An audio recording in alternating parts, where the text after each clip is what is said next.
Hello guys, welcome back to house of football. ഇന്ന് നമ്മൾ discuss ചെയ്യാൻ പോകുന്നത് ലിവർപൂളിനെ പറ്റിയാണ്. ലിവർപൂളിനെ പറ്റി സംസാരിക്കാൻ മെയിൻലി അവരുടെ ട്രാൻസ്ഫർ വിൻഡോ നോക്കിയാൽ മതി. വളരെ ഫാസിനേറ്റിംഗ് ആയിട്ടുള്ള കുറേ അടിപൊളി പ്ലേയേഴ്സിനെ അവർ സൈൻ ചെയ്തിട്ടുണ്ട്. അപ്പോൾ എനിക്ക് അതിനകത്ത് ഇൻട്രസ്റ്റിംഗ് ആയിട്ടുള്ള കുറച്ച് കാര്യങ്ങളെ പറ്റിയാണ് നമ്മളിന്ന് ഡിസ്കസ് ചെയ്യുന്നത്. ഇപ്പോൾ എക്കിറ്റിക്കെ വന്നു, വിർട്സ് വന്നു, ഫ്രിംപോങ് വന്നു, കെർക്കെസ് വന്നു. ഇവരെല്ലാവരും കൂടി വരുമ്പോൾ എങ്ങനെയായിരിക്കും നെക്സ്റ്റ് സീസണിലേക്ക് ലിവർപൂൾ ലൈനപ്പ് ചെയ്യാം, അവരിൽ നിന്ന് എന്തൊക്കെ പ്രതീക്ഷിക്കാം എന്നുള്ളതാണ് ഞാൻ മെയിൻലി ഡിസ്കസ് ചെയ്യുന്നത്. ഇത് കുറച്ച് ടാക്ടിക്കൽ വീഡിയോ ആയിരിക്കും, പ്യുവർലി അവരുടെ എക്സ്പെക്റ്റേഷൻ മാത്രമല്ല. പിന്നെ ഈസാക്ക് വരും എന്ന് കേൾക്കുന്നു. ഈ വീഡിയോ റെക്കോർഡ് ചെയ്യുന്നവരെ ഈസാക്ക് സൈൻ ചെയ്തിട്ടില്ല, പക്ഷേ വന്നേക്കാം. അപ്പം ഇസാക്ക് വരികയാണെങ്കിൽ എങ്ങനെയായിരിക്കും ലിവർപൂൾ ലൈനപ്പ് ചെയ്യുക എന്നുള്ളതിനെ പറ്റിയാണ് ഡിസ്കസ് ചെയ്യുന്നത്. ഇത് പ്യുവർലി എൻ്റെ തോട്ട്സാണ്. ആർനെ സ്ലോട്ട് ഇങ്ങനെ തന്നെയായിരിക്കും ചിന്തിക്കുന്നതെന്നൊന്നുമില്ല. ഞാൻ ആർനെ സ്ലോട്ടാണെങ്കിൽ ഞാൻ ഇങ്ങനെയായിരിക്കും ലിവർപൂളിനെ കൊണ്ട് കളിപ്പിക്കുക എന്നുള്ളതാണ് ഈ വീഡിയോ കൊണ്ട് ഉദ്ദേശിക്കുന്നത്. ഇപ്പോൾ നമുക്കറിയാം, ലിവർപൂൾ ഓൾറെഡി ഒരു സ്ട്രൈക്കറിനെ മേടിച്ചു, എക്കിറ്റിക്ക്. കഴിഞ്ഞ സീസൺ അവർ സ്ട്രൈക്കർ ഇല്ലാണ്ടാണ് കളിച്ചത്. ഒരു ഔട്ട് ആൻഡ് ഔട്ട് നമ്പർ 9 എന്ന് പറയാൻ ഡാർവിൻ ന്യൂനസ് ഉണ്ടായിരുന്നു, പക്ഷേ Darwin Nunez was not a regular starter. അപ്പോൾ അങ്ങനെ ഇരിക്കുന്ന ഒരു സിറ്റുവേഷനിലേക്കാണ് ഇപ്പോൾ എക്കിറ്റിക്ക് വന്നിരിക്കുന്നത്. എക്കിറ്റിക്ക് വരുമ്പോൾ എന്തൊക്കെ ചേഞ്ചസ് ആണ് ലിവർപൂളിൽ സംഭവിക്കുക? ഇപ്പോൾ അവരുടെ ഫ്രണ്ട്ലീസിലെ ഫോർമേഷനൊക്കെ എടുത്ത് നോക്കിക്കഴിഞ്ഞാൽ എക്കിറ്റിക്ക് നമ്പർ 9 കളിക്കുന്നു, സാല റൈറ്റ് വിങ്ങിൽ കളിക്കുന്നു, ലെഫ്റ്റ് വിങ്ങിൽ കളിക്കുന്ന കോഡി ഗാക്പോ ആണ്. വിർട്സ് അവരുടെ ബാക്കിലായിട്ട് നമ്പർ 10 കളിക്കുന്നു. പിന്നെ മെക്കലിസ്റ്റർ, ഗ്രാവൻബർച്ച്. പിന്നെ ബാക്കിലത്തെ ബാക്ക് ഫോർ എടുത്ത് നോക്കുകയാണെങ്കിൽ റൈറ്റ് ബാക്കായിട്ട് ഫ്രിംപോങ്, ലെഫ്റ്റ് ബാക്കായിട്ട് കെർക്കെസ്, പിന്നെ സ്ഥിരം 2 സെൻറ്റർ ബാക്ക് ആൻഡ് ആലിസൺ. ഇങ്ങനെയാണ് അവർ ലൈനപ്പ് ചെയ്യുക. പക്ഷേ എനിക്ക് ഈ ഫോർമേഷനകത്ത് കുറച്ചുകൂടി ബെറ്റർ ആക്കാമെന്ന് തോന്നിയ കുറച്ച് കാര്യങ്ങളാണ് ഞാൻ ഇതിനകത്ത് ഡിസ്കസ് ചെയ്യുന്നത്. ഇപ്പോൾ നമ്പർ 10 സിറ്റുവേഷൻ എടുത്ത് നോക്കിക്കഴിഞ്ഞാൽ ലിവർപൂളിന് ഒരു പ്രോപ്പർ നമ്പർ 10 ഉണ്ടായിരുന്നില്ല കഴിഞ്ഞ സീസൺ. നമ്പർ 10 എന്ന് പറയാനായിട്ട് ഒരു പ്ലേ മേക്കറോ അങ്ങനെ ഇല്ലാത്തൊരു ടീമായിരുന്നു ലിവർപൂൾ കഴിഞ്ഞ സീസൺ. അപ്പോൾ അങ്ങനെ ഇരിക്കുന്ന സിറ്റുവേഷനിലേക്കാണ് വിർട്സ് വരുന്നത്. പക്ഷേ വിർട്സിൻ ഒരു പ്ലേ മേക്കർ എന്ന് നമ്മൾ വിളിക്കുമ്പോഴും വിർട്സ് സെൻട്രലി കളിക്കുന്ന പല കളികളും എടുത്ത് നോക്കിയപ്പോൾ ജർമ്മനിയിൽ വിർട്സ് കുറച്ചുകൂടി നമ്പർ 10 എന്ന് പറഞ്ഞാൽ proper number 10 behind the striker കളിക്കുന്ന ഒരാളാണ്, ബിഹൈൻഡ് കൈ ഹാവറ്റ്സ് ഓഫ് കോഴ്സ്. അപ്പോൾ ആ സിറ്റുവേഷൻ എടുത്ത് നോക്കിക്കഴിഞ്ഞാൽ വിർട്സ് പലപ്പോഴും എനിക്ക് അത്ര ഒരു ഇമ്പാക്ട്ഫുൾ പ്ലെയറായിട്ട് തോന്നാറില്ല. ലെവർകൂസനിലേക്ക് വരുമ്പോൾ വിർട്സ് കുറച്ചുകൂടി നന്നായി കളിക്കുന്നത് കാണാൻ പറ്റും. അതെന്താണെന്ന് വെച്ച് കഴിഞ്ഞാൽ ഇപ്പോൾ വിർട്സിൻ്റെ ഹീറ്റ് മാപ്പ് എടുത്ത് നോക്കിക്കഴിഞ്ഞാൽ കഴിഞ്ഞ സീസണിലെ കുറച്ചുകൂടി ലെഫ്റ്റ് സൈഡഡ് ആയിട്ടാണ് വിർട്സ് കളിക്കുന്നത്. അതാണ് എനിക്ക് തോന്നുന്നു വിർട്സിൻ്റെ കുറച്ചുകൂടി ഒരു അഡാപ്റ്റബിൾ പൊസിഷൻ. അപ്പോൾ ആ സിറ്റുവേഷനിലേക്ക് വരുന്ന സമയത്ത് ഞാൻ പ്രിഫർ ചെയ്യുക വിർട്സ് ലെഫ്റ്റ് വിങ്ങിൽ കളിക്കാനായിരിക്കും. വിർട്സ് കുറച്ചുകൂടി ലെഫ്റ്റ് സൈഡിലേക്ക് കളിക്കുന്നത് കാണാനാണ് ഒരു ടീമിനും കുറച്ചുകൂടി രസം. അപ്പോൾ വിർട്സ് ലെഫ്റ്റ് വിങ്ങിൽ വന്നു, എക്കിറ്റിക്കെ നമ്പർ 9, സാല റൈറ്റ് വിങ്. അങ്ങനെ നിൽക്കുന്ന സമയത്ത് മിഡ്ഫീൽഡ് സിറ്റുവേഷനിൽ എന്തായിരിക്കും സംഭവിക്കുക? മിഡ്ഫീൽഡിനകത്ത് മെക്കാലിസ്റ്ററും ഗ്രാവൻബർച്ചും എന്തായാലും സെൻട്രൽ റോൾസ് ആയിരിക്കും കളിക്കേണ്ടാവുക. ഡബിൾ പിവറ്റ് എന്ന് പറയാൻ പറ്റില്ല. മെക്കാലിസ്റ്റർ കുറച്ചുകൂടി അറ്റാക്കിംഗ് ആയിട്ടായിരിക്കും കളിക്കുക, ഗ്രാവൻബർച്ച് പ്രോപ്പർ നമ്പർ 6 റോളിലായിരിക്കും കളിച്ചുകൊണ്ടിരിക്കുക. അങ്ങനെ ഇരിക്കുന്ന സമയത്തായിരിക്കും ഇസാക്ക് വരുന്നത്. ഇസാക്കിൻ്റെ സിറ്റുവേഷൻ നമ്മൾ എടുത്ത് നോക്കിക്കഴിഞ്ഞാൽ ഇസാക്ക് ആക്ച്വലി ഒരു പ്രോപ്പർ നമ്പർ 9 എന്ന് വിളിക്കുന്നതിനേക്കാൾ എനിക്കിഷ്ടം ഒരു ഓൾ ഇൻ ഓൾ നമ്പർ 9 എന്ന് വിളിക്കുന്ന. ബാക്കിയുള്ള പ്ലേയേഴ്സായിട്ട് ലിങ്കിൻ ചെയ്ത് കളിക്കാനായാലും ഡ്രിബിൾ ചെയ്യാനായാലും ഒരു ലേ ഓഫ് ഇട്ട് ഓടാനായാലും എല്ലാം ഇസാക്ക് ഭയങ്കര ഒരു കഴിവ് തെളിയിച്ചൊരു പ്ലെയറാണ്. ഇസാക്കിന് ഒരിക്കലും ബെഞ്ചിൽ ഇരുത്താൻ പറ്റില്ല. എക്കിറ്റിക്കേനെ ബെഞ്ചിൽ ഇരുത്താൻ പറ്റുമോ? അതും പറ്റില്ല. കാരണം ഓൾമോസ്റ്റ് 95 മില്യൺ കൊണ്ടുവന്നൊരു പ്ലെയറിനെ നമ്മൾ എക്കിറ്റിക്കെ വെറുതെ ബെഞ്ചിൽ ഇരുത്താൻ പറ്റില്ലല്ലോ. ഇസാക്ക് വരുമ്പോൾ ബെഞ്ചിൽ എത്താൻ പറ്റില്ല. 120 മില്യൺ എന്നിപ്പോൾ കേൾക്കുന്നു, 150 മില്യൺ വരെ അത് പോയേക്കാം. അങ്ങനെ ഇരിക്കുന്ന സമയത്തും ഇസാക്കിനെ നമുക്ക് ബെഞ്ചിൽ എത്താൻ പറ്റില്ല. അപ്പോൾ രണ്ടുപേരെയും കളിപ്പിക്കണം. രണ്ടുപേരെ കളിപ്പിക്കുമ്പോൾ നമ്മൾ എങ്ങനെ ഫീച്ചർ ചെയ്യും?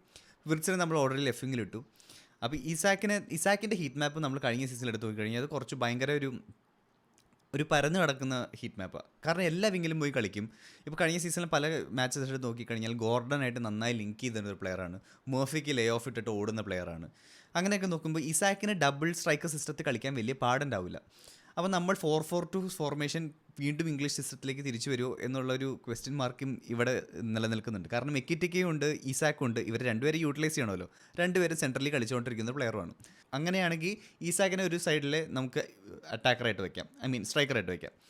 ഇനി എക്കിറ്റിക്കയുടെ കാര്യം എടുത്തു കഴിഞ്ഞാൽ എക്കിറ്റിക്കെ നമ്മൾ ലിവർപൂളിൽ എക്കിറ്റിക്കെ എങ്ങനെ കളിക്കണമെന്ന് നമ്മൾ അധികം കണ്ടിട്ടില്ല. പക്ഷേ if you go back and look at ഫ്രാങ്ക്ഫൂട്ടിൻ്റെ കളികൾ, എക്കിറ്റിക്കെ അവിടെ നിന്നാണ് വരുന്നത്. എക്കിറ്റിക്കെ അവിടെ കളിച്ചുകൊണ്ടിരുന്നത് ഇപ്പോൾ അവിടുത്തെ പല കളികളിലും എടുത്തു നോക്കിക്കഴിഞ്ഞാൽ എക്കിറ്റിക്കെ ഒരു ഡബിൾ സ്ട്രൈക്കർ സിസ്റ്റത്തിൽ കളിച്ച് പഴകിയൊരു പ്ലെയറാണ്. അവിടെ ആരായിരുന്നു എക്കിറ്റിക്കയുടെ കൂടെ കളിച്ചുകൊണ്ടിരുന്നത്? ഒമർ മർമൂഷ്, ഇപ്പോഴത്തെ സിറ്റിയിലെ പ്ലെയർ. അങ്ങനെ നോക്കുമ്പോൾ സമയത്ത് ഇത് ലിവർപൂളിന് വളരെ അഡ്വാൻറ്റേജസ് ഒരു സിറ്റുവേഷനാണ്. കാരണം രണ്ട് നല്ല number 9 for a single team playing at the same time എന്നൊക്കെ പറയുന്നത് ഗോൾ ഔട്ട്പുട്ട്സിന് വളരെ നല്ലൊരു സിസ്റ്റം ആയിരിക്കും. അപ്പം ഒരു സൈഡിൽ നമുക്ക് ഇസാക്ക് ഉണ്ട്, ഒരു സൈഡിൽ ഇക്കിറ്റിക്ക് ഉണ്ട്. റൈറ്റ് വിങ്ങിൽ നമ്മൾ പിന്നെ മാറ്റേണ്ട കാര്യമില്ല. The king Salah is there. അപ്പോൾ ഒരു കിടിലൻ ഒരു ഫ്രണ്ട് ഫോർ തന്നെ ഉണ്ടായി. കാരണം വിർച്ച് കുറച്ച് ലെഫ്റ്റ് വിങ്ങിൽ കളിക്കുന്ന ഒരു പ്ലെയർ ആക്കി കഴിഞ്ഞാൽ ഈസാക്ക്, എക്കിറ്റിക്കെ, സല എന്ന് പറയുന്നൊരു പ്രൊലിഫിക് ഫ്രണ്ട് ലൈനാണ്. ഏത് ടീം കണ്ടാലും പേടിക്കും. ഈസാക്ക് ഓൾറെഡി ഒരു പ്രീമിയർ ലീഗ് സൂപ്പർ സ്റ്റാറാണ്. സാല ഓൾറെഡി ഈജിപ്ഷ്യൻ കിങ് എന്ന് വിളിക്കുന്നൊരു പ്ലെയറാണ് ആൻഡ് വേൾഡ് ക്ലാസ് പ്ലെയറാണ്. വിർട്സ് ഒരു വേൾഡ് ക്ലാസ് ആവാൻ നിൽക്കുന്നൊരു പ്ലെയറാണ്, വളരെയധികം പൊട്ടൻഷ്യലുള്ള പ്ലെയറാണ്. എക്കിറ്റിക്ക് എനിക്ക് തോന്നുന്നു ഇവരെ വെച്ച് കമ്പയർ ചെയ്യുമ്പോൾ എക്കിറ്റിക്ക് ആ ലെവലിൽ എത്തിയിട്ടില്ലെങ്കിലും പക്ഷേ എക്കിറ്റിക്ക് നല്ല പൊട്ടൻഷ്യലുള്ളൊരു പ്ലെയറായിട്ടാണ് ഞാൻ കാണുന്നത്. അങ്ങനെ നോക്കുമ്പോൾ ഒരു പ്രൊലിഫിക് നമ്പർ ഫ്രണ്ട് ഫോർ ഉണ്ടായി. പക്ഷേ ഇതിനകത്തൊരു മറ്റൊരു പ്രശ്നം എന്താ, എങ്ങനെ ഡിഫെൻഡ് ചെയ്യും എന്നുള്ളതാണ്. ഇപ്പോൾ ഈസാക്ക് ഇല്ലാത്ത സിസ്റ്റത്തിൽ ഡിഫെൻഡ് ചെയ്യുന്നത് പ്രിറ്റി മച്ച് ഈസിയാണ്. ബിക്കോസ് 4-4-2 മിഡ് ബ്ലോക്കിൽ അവർക്ക് ഡിഫെൻഡ് ചെയ്യാൻ പറ്റും. വിർട്സും എക്കിറ്റിക്കും ഫ്രണ്ട് ടൂവിൽ അതിൻ്റെ ബാക്കിലായിട്ടൊരു മിഡ്ഫീൽഡ് ഫോറും ബാക്ക് ഫോറും ഡിഫെൻഡ് ചെയ്യും. മിഡ് ബ്ലോക്ക് എന്താണെന്ന് ഞാൻ നിങ്ങൾക്ക് പറഞ്ഞു തരേണ്ട കാര്യമില്ല. 4-4-2 ഡിഫെൻഡ് ചെയ്യുന്ന മിക്ക ടീമും മിഡ് ബ്ലോക്ക് ആയിരിക്കും. പക്ഷേ ലിവർപൂളിൻ്റെ ഏറ്റവും വലിയൊരു സ്ട്രോങ്ങസ്റ്റ് പോയിൻ്റ് ആയിരുന്നു അവരുടെ ട്രാൻസിഷൻസ് കഴിഞ്ഞ സീസൺ. എപ്പോഴും ട്രാൻസിഷനിൽ നടക്കുന്നത് എന്താണെന്ന് വെച്ച് കഴിഞ്ഞാൽ സാല ഒരു നല്ല റൺ ഇടും, വാൻഡൈക്ക് ഒരു നല്ല ബോൾ ഇടും, അഥവാ അലക്സാണ്ടർ ആർണോൾഡ് നല്ല ബോൾ ഇടും. പക്ഷേ ഇപ്രാവശ്യത്തെ പ്രശ്നം എന്ന് വെച്ച് കഴിഞ്ഞാൽ സാലയെ നമുക്ക് അത്ര വൈഡായിട്ട് ഫോർവേഡിൽ നിർത്താൻ പറ്റില്ല. കാരണം ഫ്രിംപോങ് ഒരു അറ്റാക്കിംഗ് റൈറ്റ് ബാക്ക് ആയതുകൊണ്ട് നമുക്ക് ഫ്രിംപോങ്ങിന് കുറച്ചൊരു ഡിഫെൻസീവ് കവർ കൊടുക്കേണ്ടത് അത്യാവശ്യമായിരിക്കും എന്ന് എനിക്ക് ഫീൽ ചെയ്യുന്നു. കാരണം ഫ്രിംപോങ് ഇങ്ങനെ വെറുതെ നോർമൽ റൈറ്റ് ബാക്കായിട്ട് കളിക്കുന്ന ഒരാളല്ല, ഭയങ്കരമായിട്ട് അറ്റാക്ക് ചെയ്ത് കളിക്കുന്ന ഒരാളാണ്. അങ്ങനെ വരുന്ന ഈ സീസണിലേക്ക് നോക്കുമ്പോൾ ഇവരെങ്ങനെ ഡിഫെൻഡ് ചെയ്യും എന്നുള്ളത് വളരെ ക്യൂരിയസ് ആയിട്ടുള്ള ക്വസ്റ്റ്യൻ ആണ്. കാരണം മെക്കിറ്റിക്കും ഈസാക്കും 4-4-2 ഡിഫെൻഡ് ചെയ്യാൻ വിചാരിക്കുക. അപ്പോൾ ലെഫ്റ്റ് വിങ് ഇസ് ഫൈൻ. വെർട്സിന് ലെഫ്റ്റ് വിങ്ങിൽ ഇറങ്ങി വന്ന് ഡിഫെൻഡ് ചെയ്യാൻ വലിയ പാടുണ്ടാവില്ല. പക്ഷേ സല അങ്ങനെ കളിക്കുന്ന ഒരു പ്ലെയർ ആണോ എന്ന് എനിക്കിപ്പോഴും വളരെ ഡൗട്ടുള്ളൊരു കാര്യമാണ്. കാരണം സലയ്ക്കിപ്പോൾ ഏജായി. അങ്ങനെ നിൽക്കുന്നൊരു സിറ്റുവേഷനകത്ത് സലൻ്റെ വർക്ക് റേറ്റ് എത്രത്തോളം ഉണ്ടാവും എന്നുള്ളത് കുറച്ച് ഡൗട്ട്ഫുള്ളാണ്. അതെങ്ങനെ അവർ ടാക്കിൾ ചെയ്യുന്നു എന്നുള്ളത് ഞാൻ കാണാൻ വളരെ ആകാംക്ഷയോട്ടിരിക്കുന്നൊരു കാര്യമാണ്. എൻ്റെ ഒരു പേഴ്സണൽ ഒപ്പീനിയനിൽ സാല ഡീപ്ലി ഡിഫെൻഡ് ചെയ്തൊന്ന് കളിക്കണം. അല്ലെങ്കിൽ മെക്കാലിസ്റ്ററിനെ കുറച്ച് റൈറ്റ് സൈഡ് ഡിഫെൻസീവ് കവറിനായിട്ട് കുറച്ചുകൂടി ഒരു കവറിന് വേണ്ടി വെക്കേണ്ടി വരും. ആൻഡ് എക്കിറ്റിക്ക് കുറച്ചുകൂടി ഡ്രോപ്പ് ഇൻ ചെയ്യേണ്ടി വരും ഡിഫെൻഡ് ചെയ്യാനായിട്ട്. അല്ലെങ്കിൽ ഈസാക്ക് കുറച്ചുകൂടി ഡ്രോപ്പ് ഇൻ ചെയ്യേണ്ടി വരും. പക്ഷെ ഞാനിപ്പോൾ ലിവർപൂളിനെതിരെ കളിക്കുന്നൊരു മാനേജറാണെങ്കിൽ ഞാൻ ചെയ്യുന്നൊരു കാര്യം അവരുടെ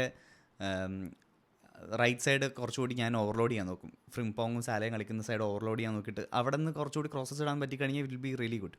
പിന്നെ ലിവർപൂളിൻ്റെ മറ്റൊരു ഡിസബിലിറ്റി എന്ന് പറയാൻ പറ്റില്ല, അവരുടെ ഒരു പോരായ്മ എന്ന് എനിക്ക് തോന്നിയിരിക്കുന്നത് അവരുടെ മിഡ്ഫീൽഡും ഡിഫൻസുമാണ്. ഇപ്പോൾ ഡിഫൻസിനകത്ത് ഒരു ഇഞ്ചുറി പറ്റിക്കഴിഞ്ഞാൽ ആരാണ് ഇനി കവർ വരിക എന്നുള്ളതൊരു ചോദ്യമാണ്. പക്ഷേ ഫ്രണ്ട് ലൈനിൽ അവർ അത്യാവശ്യം നല്ല കവറുണ്ട്.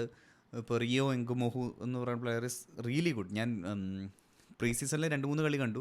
2-3 കളികളിലും വളരെ നല്ല മികച്ച പ്രകടനമാണ് കാഴ്ചവെച്ചത്. ഇപ്പോൾ തന്നെ ഒരു സിഗ്നേച്ചർ ഫിനിഷിംഗ് ഉള്ളൊരു പ്ലെയറാണ്, വളരെ പൊട്ടൻഷ്യൽ ഉള്ള പ്ലെയറാണ്. അപ്പോൾ ഫ്രണ്ട് ലൈനിൽ അവർക്ക് അത്യാവശ്യം കവറുണ്ട്. പിന്നെ കോഡി ഗാക്പോ ബെഞ്ചിലുണ്ട്. അപ്പോൾ ഡെപ്തും ഉണ്ട് അവിടെ. പക്ഷേ മിഡ്ഫീൽഡിലേക്ക് വരുന്ന സമയത്ത് കേർട്ടിസ് ജോൺസ് ഉണ്ട്, ഹാവി എലിയറ്റ് ഉണ്ട്. ഹാവി എലിയറ്റ് ചിലപ്പോൾ ബയർ ലെവർകൂസനിലേക്ക് പോകുന്നു കേൾക്കുന്നു. അങ്ങനെ ആകുമ്പോൾ മിഡ്ഫീൽഡിലെ കുറച്ചും വീക്ക്നെസ് വരാൻ ചാൻസ് ഉണ്ട്. പിന്നെ ബാക്ക് ടു എടുത്ത് നോക്കിക്കഴിഞ്ഞാൽ കൊണാട്ടെ ആൻഡ് വാൻഡൈക്ക് സോളിഡ് ആണ്. പക്ഷെ അവിടെ ഒരു ഇഞ്ചുറി വന്നാൽ അവരെങ്ങനെ കവർ ചെയ്യും എന്നുള്ളത് അത് ഒരു ഇൻട്രസ്റ്റിംഗ് സിനാരിയോ ആയിരിക്കും. കഴിഞ്ഞ ഫ്രണ്ട്ലിയിൽ റോബർട്ട്സൺ ലെഫ്റ്റ് സൈഡ് സെൻറ്റർ ബാക്കായിട്ട് കളിച്ചു. പക്ഷേ റോബർട്ട്സൺ എത്രത്തോളം അവിടെ കളിക്കും എന്നുള്ളതൊക്കെ ഒരു കുറച്ച് ഡൗട്ട്ഫുൾ ആയിട്ടുള്ള കാര്യമാണ്. Anyway going forward to next season Liverpool വളരെയധികം പാഷനും ആംബീഷനും കാണിച്ചിട്ടുണ്ട്. പ്ലേയേഴ്സിനെ സൈൻ ചെയ്യുന്ന കാര്യത്തിലാണെങ്കിലും കോൺട്രാക്ട് റിന്യൂ ചെയ്യുന്ന കാര്യത്തിലാണെങ്കിലും. അപ്പോൾ I am really looking forward to see Liverpool play next season.